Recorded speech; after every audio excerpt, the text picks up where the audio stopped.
This morning, we've completed the book of Vayikra. Children, traditionally, in Eastern Europe, the very first book that they were given to learn was the book of Vayikra. Just a little surprising. One would think it would be Genesis with the colorful stories of creation and the patriarchs and the matriarchs, but the rabbi said, as the book of Vayikra is dedicated to purity, to how one dedicates oneself to God, children who are pure, their lips should begin with the reciting of Vayikra. And indeed, the opening of Vayikra has Vayikra el Moshe, God calls to Moshe. There's a sense of calling. And in the middle of Vayikra, the holiness codes with such words of challenge, of morality and uplift. Don't put a stumbling block before the blind. Love your neighbor as yourself. And this morning, we read the final words. You know, rabbis are taught that final words are what remain. That at the end of a speech, at the end of a Devar Torah, what people remember is the high point and low point of a sermon and the last thing said, leading to how do you feel at the end. Chapter 27, our Torah reading today, Leviticus, the smallest of the 5 books, the one in the middle. The rabbi said, Vayikra is like the tabernacle. As the people traveled through the desert and always had the tabernacle at the center of the encampment, so Vayikra is at the center of the Torah. And what did we read about today? Money. Money. Shekels. How do you appraise the value of a person? How do you appraise the value of a dedicated gift? And one can't help but pause and say, this is disorienting. Why is the last chapter of holiness about money? I pause to say that normally on Shabbat one is not supposed to talk, and let alone touch money at all. You know the concept of muktzah. I say it with feeling because a muktzah is taboo. A muktzah is money. On Shabbat you're not even supposed to touch money. It's taboo because it could lead to spending of money. It could lead to thinking about money. The exception to when you're allowed to talk about money in synagogue is if it's done on behalf of the community. So on Yom Kippur, Shabbat Shabbaton, the great Sabbath, we do fundraising. We do fundraising for the synagogue. We do fundraising for Israel. We give you cards where you can decide how much money to give. So money has its place. Chapter 3, paragraph 21 of Pirkei Avot, Elazar ben Azariah says, Im ein kemach ein Torah. If there's no flour, if there's no bread, then there's no Torah. Ve'im ein Torah ein kemach. But if there is no learning, then there is also no flour. That somehow what Elazar ben Azariah emphasized in reference to money is that it's essential. It's essential to our lives. And it can't exist in a vacuum. How we spend money must be dictated by values. Im ein kemach ein Torah, if there is no flour, there is no Torah. You need the physical resources for life. V'im ein Torah ein kemach. But if there is no Torah, if there is no thoughtfulness of values, of morality in money, it's as if not only will it dissipate, but even if it doesn't dissipate, if it's held on too tightly, it controls you. So why? Why does Leviticus end with chapter 27? It's not clear, but I will give you some possibilities. Here's what's remarkable.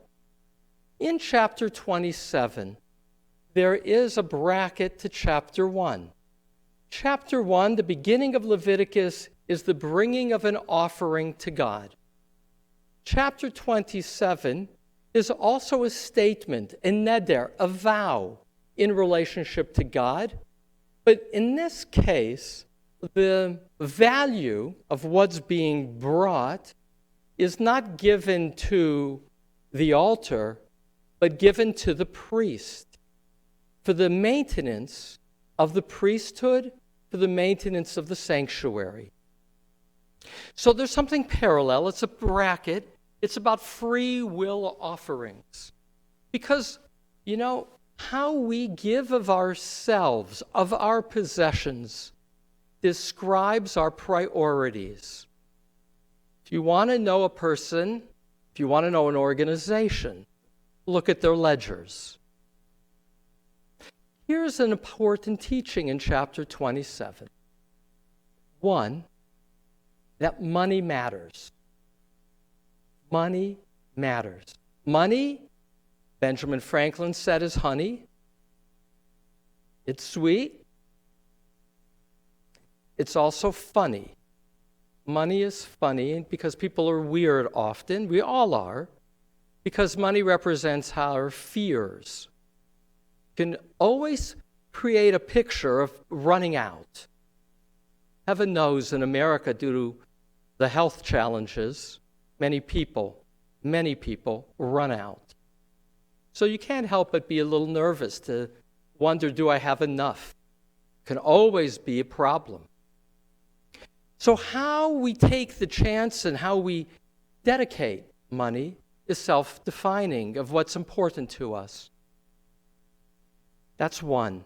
Two, in this case, a person, this is the context, said, I want to dedicate myself, or I want to dedicate my animal if God does something for me, as a way of giving myself over. Now, when it came to all the kinds of gifts of animals or land, each one was assessed separately, independently, by the priest in what we just read. But when a person said, I dedicate myself, then it depended on whether, for evaluating them, they were evaluated by a category, not by looking at them as an individual. The priest didn't assess how healthy they were, how strong they were, how rich they were. The only thing that was assessed is their age and their gender. For a man in his prime, he was 30 shekels. For a woman in her prime, she was 20 shekels. That's between the ages of 20 to 60. When a man got older, his value went down from the 30 to 15. A woman went from 30, she went to 20, which percentage-wise meant she was more valued percentage-wise. Some rabbis make a sermon about that topic. That's not the focus in this moment. In this moment, it's to say that people were valued by age alone and gender because, we surmise, the message is that people are not to be categorized by their worth by physical externals. Everybody at the core before God is equal. We're all equal. The only thing that differentiates us is our age and somewhat our gender in this context. That's a very powerful statement. Now, there was an exception. And this is the third and very important lesson. Here, in our Torah reading, when a person, verse 8, was valued, let's say somebody in their prime, a man, is valued as worthy of 30 shekels, meaning you didn't, when you made a pledge to God, again in the context of sacrifices, I'm giving myself over, okay? You redeem yourself with 30 shekels. Verse 8. But if one cannot afford the equivalent, he shall be presented before the priest, and the priest shall assess him. The priest shall assess him according to what the vower can afford. Not based on how this person would be valued on the slave market, by their health, their physique, but rather by what they can afford, which means there needed to be a conversation. There needed to be an assessment so that, yes, all people are equal and therefore not to be judged on specific externals, but only in categories of the different phases of life.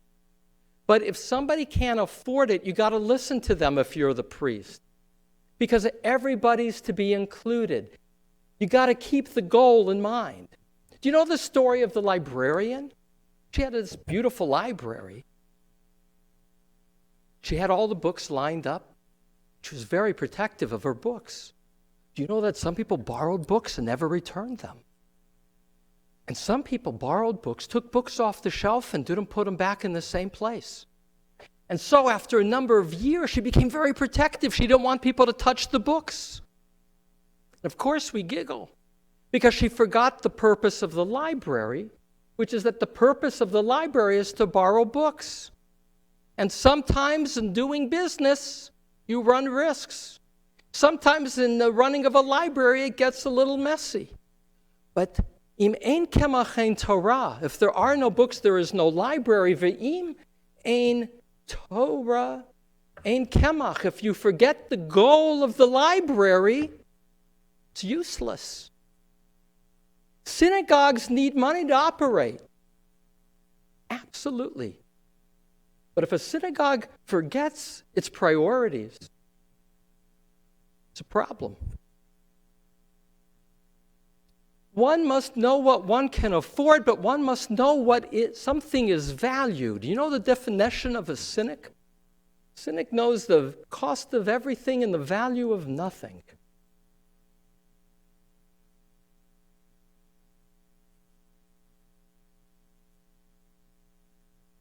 Money is power.